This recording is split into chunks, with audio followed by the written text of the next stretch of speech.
2020 में जब देश भर में कोरोना ने पैर पसारना शुरू किया था, तभी उत्तर प्रदेश की राजधानी लखनऊ के वीवीआईपी इलाके में एक ऐसी घटना घटी थी जिसने लखनऊ से लेकर दिल्ली तक तहलका मचा दिया था। मामला डबल मर्डर का था और ये मर्डर मुख्यमंत्री योगी आदित्यनाथ के ऑफिस से महज चंद कदम की दूरी पर स्थित रेलवे के एक बड़े अधिकारी के बंगले में हुआ था। मामला इतना वीआईपी था कि महज 3 से 4 घंटे के अंदर ही पुलिस ने केस को सॉल्व कर लिया था। इसके बावजूद केस मिस्टीरियस ही रह गया और आगे ये केस बाप बेटी के पवित्र रिश्ते को शर्मसार कर देने की हद तक पहुंच गया। तो आखिर क्या है इस केस की पूरी कहानी? हत्या किसकी हुई थी, हत्या किसने की थी और आगे इस केस में क्या कुछ हुआ? चलिए जानते हैं सब कुछ सिलसिलेवार तरीके से इस वीडियो में। आगे इस केस में बाप बेटी के बारे में जो बातें सामने आई थीं, उसे सुनकर यकीनन आप शॉक्ड रह जाएंगे। दोस्तों, जैसा कि हमने बताया, ये कहानी उत्तर प्रदेश की राजधानी लखनऊ के पौंछ इलाके गौतमपल्ली पुलिस स्टेशन के विवेकानंद मार्ग स्थित बंगला नंबर 9 की है। अगस्त 2020 में ये बंगला रेलवे के बड़े अधिकारी आर.डी. वाजपेयी के परिवार का आशियाना हुआ करता था। 1998 बैच के रेलवे अधिकारी आर.डी. वाजपेयी का कुछ समय पहले ही लखनऊ से दिल्ली ट्रांसफर हुआ था। दिल्ली में फिलहाल आर.डी. वाजपेयी रेलवे बोर्ड के स्पोक पर्सन के पद पर कार्यरत थे। तब देश के रेल मंत्री थे पीयूष गोयल। ड्यूटी के चक्कर में आर.डी. वाजपेयी 29 अगस्त 2020 को दिल्ली में थे, जबकि उनकी पत्नी मालिनी दत्त वाजपेयी, बेटा सर्वदत्त वाजपेयी और एक 15 साल की बेटी लखनऊ के इसी बंगले में रह रहे थे। बेटी फिलहाल लोरेटो हाई स्कूल में 9th क्लास में थी और वह प्रोफेशनल शूटिंग की प्लेयर भी थी। इसने बहुत कम उम्र में ही कई बड़े शूटिंग टूर्नामेंट भी जीते थे। बेटा गोमती नगर संस्कृति यूनिवर्सिटी से ग्रेजुएशन कर रहा था। क्योंकि घटना के समय लड़की नाबालिग थी, इसलिए कहीं भी हम आर.डी. वाजपेयी की बेटी का नाम नहीं ले रहे हैं। खैर, 29 अगस्त को आर.डी. वाजपेयी का जन्मदिन था, मगर काम की वजह से वाजपेयी लखनऊ में परिवार के साथ नहीं थे। इसलिए वाजपेयी की पत्नी और बेटा फैसला करते हैं कि उनका बर्थडे घर पर ही मनाएंगे और वाजपेयी शाम में उस प्रोग्राम में वीडियो कॉल के माध्यम से शामिल होंगे। सब कुछ प्लान करने के बाद दोपहर के समय मालिनी और सर्वदत्त कमरे में आराम करने के लिए चले जाते हैं, जबकि उनकी बेटी भी अपने कमरे में चली जाती हैं। अभी दोपहर के लगभग 3 बज रहे थे। आर.डी. वाजपेयी के सास ससुर यानी मालिनी के माता पिता मालिनी के सरकारी बंगले से लगभग 5 किलोमीटर की दूरी पर गोमती नगर इलाके में रहते थे। लगभग 3 बजे शाम में आर.डी. वाजपेयी की बेटी घबराई आवाज में अपनी नानी को फोन करती है और उनसे कहती है कि मैं भाई और माँ को उठाने की कोशिश कर रही हूँ, मगर वो उठ नहीं रहे हैं। उनकी हालत कुछ ठीक नहीं लग रही है। जितनी जल्दी हो आप एम्बुलेंस लेकर यहाँ आ जाओ। इतना कहने के बाद वो लड़की फोन पर ही जोर जोर से रोने लगती है। लड़की के रोने की आवाज सुनकर मालिनी की माँ घबरा जाती हैं। वो तुरंत इस बात की जानकारी अपने पति को देती हैं और फिर दोनों बस कुछ मिनट के अंदर ही भागते हुए आर.डी. वाजपेयी के बंगले पर पहुंच जाते हैं। नाना नानी और परिवार के दूसरे सदस्यों को देखकर लड़की और जोर से चिल्लाने लगती है और उनको एक कमरे की तरफ जाने का इशारा करती है। जब सभी कमरे में जाते हैं तो वहां का नजारा देखकर सभी के पैरों तले जमीन खिसक जाती है। वहां उन्हें नजर आता है कि कमरे में मालिनी और उनका बेटा सर्वदत्त खून से लहूलुहान स्थिति में पड़ा हुआ था।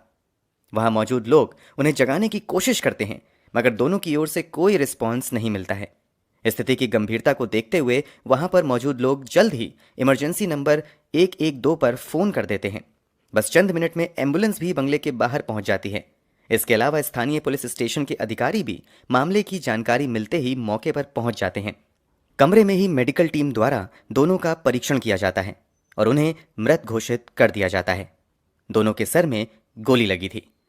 इतने वीआईपी इलाके में एक बड़े सरकारी अधिकारी की पत्नी और बेटे की दिन दहाड़े हत्या की खबर से पूरे प्रशासन में हड़कंप मच जाता है।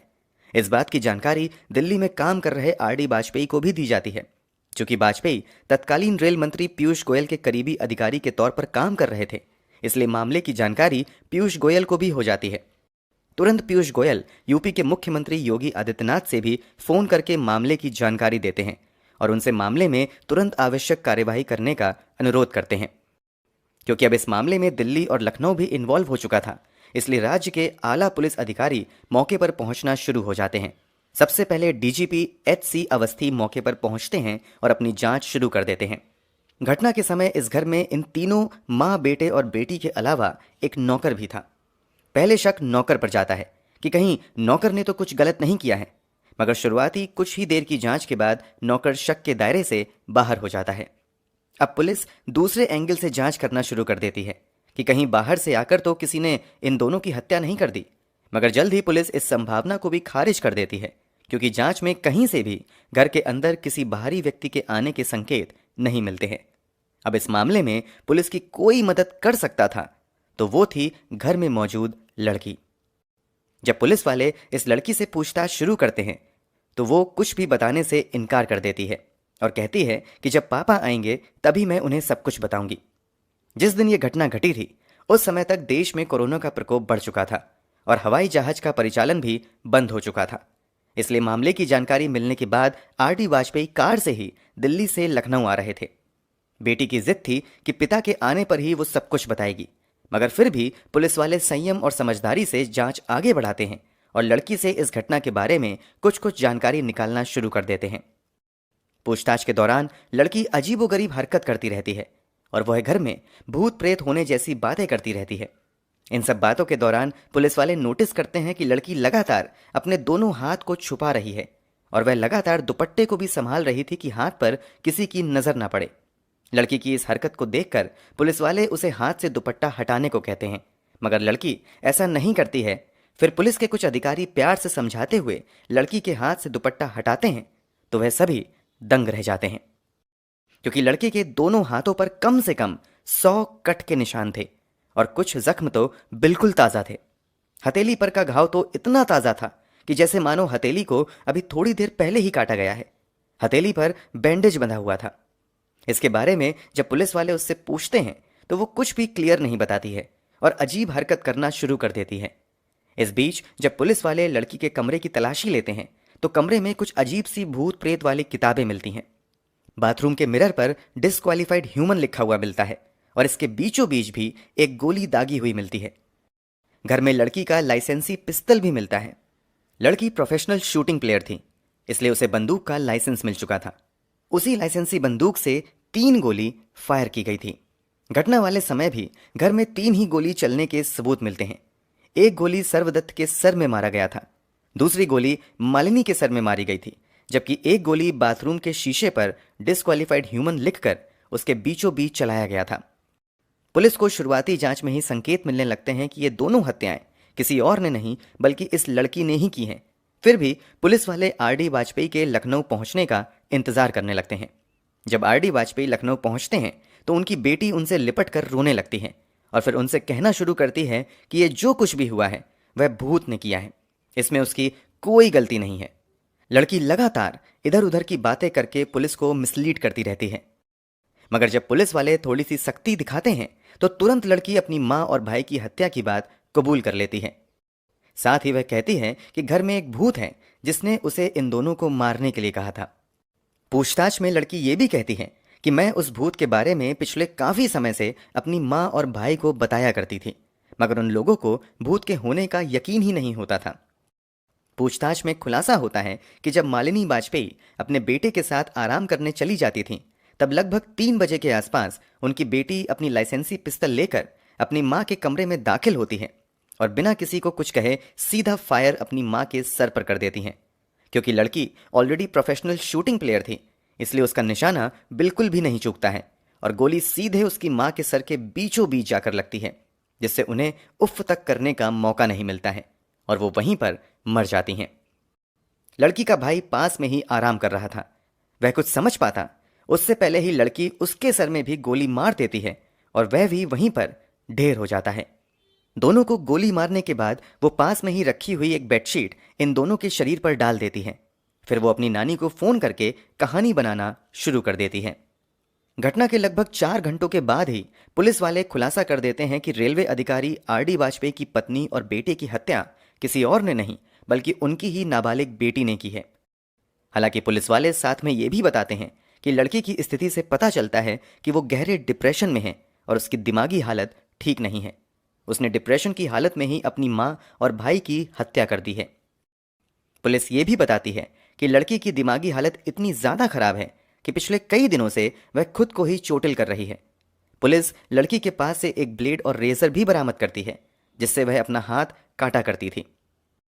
इस मामले में ट्विस्ट तब आ जाता है जब आरडी वाजपेयी पुलिस के सामने अपना बयान दर्ज करवाते हैं। वो अपने बयान में अपनी बेटी को अपने पत्नी और बेटे का कातिल मानने से मना कर देते हैं और वो दावा करते हैं कि उनकी बेटी ने ये हत्याएं नहीं की हैं, बल्कि घर में किसी बाहरी व्यक्ति ने घुसकर ये सब कुछ किया है। इसलिए वो हत्या का आरोप अज्ञात पर लगाते हुए एफआईआर दर्ज करवाते हैं। इस बीच घर में मौजूद दोनों लाश को अपने कब्जे में लेकर पुलिस वाले पोस्टमार्टम के लिए भेज देते हैं और फिर पोस्टमार्टम के बाद दोनों का अंतिम संस्कार भी करवा दिया जाता है। लड़की की हालत तब तक इतनी ज्यादा खराब हो जाती है कि वो अपनी माँ और भाई के अंतिम संस्कार में भी शामिल नहीं होती है और वो अपनी नानी के साथ उनके घर पर रहती है। अंतिम संस्कार के बाद पुलिस वाले अपनी जांच आगे बढ़ाते हैं। लड़की के बयान तथा सबूतों के आधार पर लड़की को अपनी हिरासत में ले लेते हैं। आगे लड़की को 14 दिन की पुलिस कस्टडी में भेज दिया जाता है। पुलिस कस्टडी में सबसे पहले लड़की का मेडिकल एग्जामिनेशन किया जाता है, जहां उसे डिप्रेस्ड करार दिया जाता है। फिर लड़की को जुवेनाइल कोर्ट में पेश किया जाता है। यहां आरडी वाजपेयी अदालत से रिक्वेस्ट करते हैं कि उनकी बेटी की हालत ठीक नहीं है, इसलिए उसे जेल में रखने की बजाय उनके घर में ही कस्टडी में रखा जाए। कोर्ट आरडी वाजपेयी की इस रिक्वेस्ट को मान लेता है और फिर लड़की को उसके घर में ही कस्टडी में रखा जाता है। साथ ही सिविल ड्रेस में पुलिस वाले उसके घर पर तैनात कर दिए जाते हैं। आगे इस मामले में पुलिस बहुत कुछ नहीं कर पाती है क्योंकि लड़की दिमागी तौर पर बीमार पाई जाती है। उसका इलाज साइकेट्रिस्ट द्वारा किंग जॉर्ज मेडिकल कॉलेज में शुरू होता है। आगे इस केस में लड़की के खिलाफ बहुत कुछ नहीं होता है। जल्द ही उसे अदालत द्वारा बेल भी मिल जाती है और फिर कुछ महीने बाद लड़की अपने पिता के साथ दिल्ली में ही रहने चली जाती है। धीरे धीरे लोग इस केस को भी भुला देते हैं। इसी बीच लगभग 1 साल का समय भी बीत जाता है। तभी एक बार फिर से आरडी वाजपेयी और उनकी बेटी जबरदस्त तरीके से चर्चा में आते हैं और इस बार इन दोनों के चर्चा में आने की वजह बहुत ही शर्मनाक और भयानक थी। जिस नाबालिग लड़की पर पागलपन की हालत में अपनी मां और भाई की हत्या का आरोप लगा था, वही लड़की 23 नवंबर को अपने पिता आरडी वाजपेयी तथा अपनी बुआ पिंकी तिवारी के खिलाफ अलीगंज थाने में रिपोर्ट दर्ज करवाते हुए शिकायत करती हैं कि उसके पिता 2013 से ही उसका शोषण कर रहे हैं। इतना ही नहीं, लड़की दावा करती है कि मां और भाई की मृत्यु के बाद जब वो दिल्ली में अपने पिता के साथ रहने गई तो वहां उसकी बुआ ने जबरदस्ती उसे पिता के कमरे में भेजना शुरू कर दिया था। लड़की अपने पिता और बुआ पर इतने गंभीर आरोप लगाती है कि पिता और बुआ के खिलाफ पॉक्सो एक्ट के तहत मामला दर्ज तो किया ही जाता है, इसके अलावा उन पर छेड़खानी और बलात्कार की धाराओं के तहत भी मामला दर्ज किया जाता है।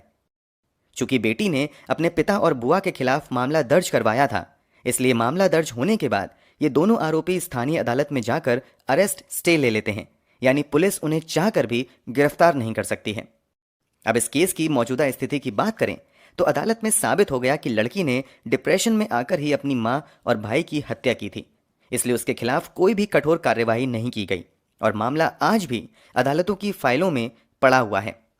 वहीं लड़की ने जो आरोप अपने पिता और बुआ पर लगाया था, उस मामले में दोनों को आरोपी बनाते हुए पुलिस 2022 में चार्जशीट फाइल कर देती है। फिलहाल ये मामला भी अदालत में चल रहा है। दोस्तों, ये पूरी कहानी जानने के बाद आप क्या कहना चाहेंगे? कमेंट बॉक्स में जरूर बताएं। अगर आपको हमारी मेहनत पसंद आई हो तो इस वीडियो को लाइक और शेयर जरूर करें।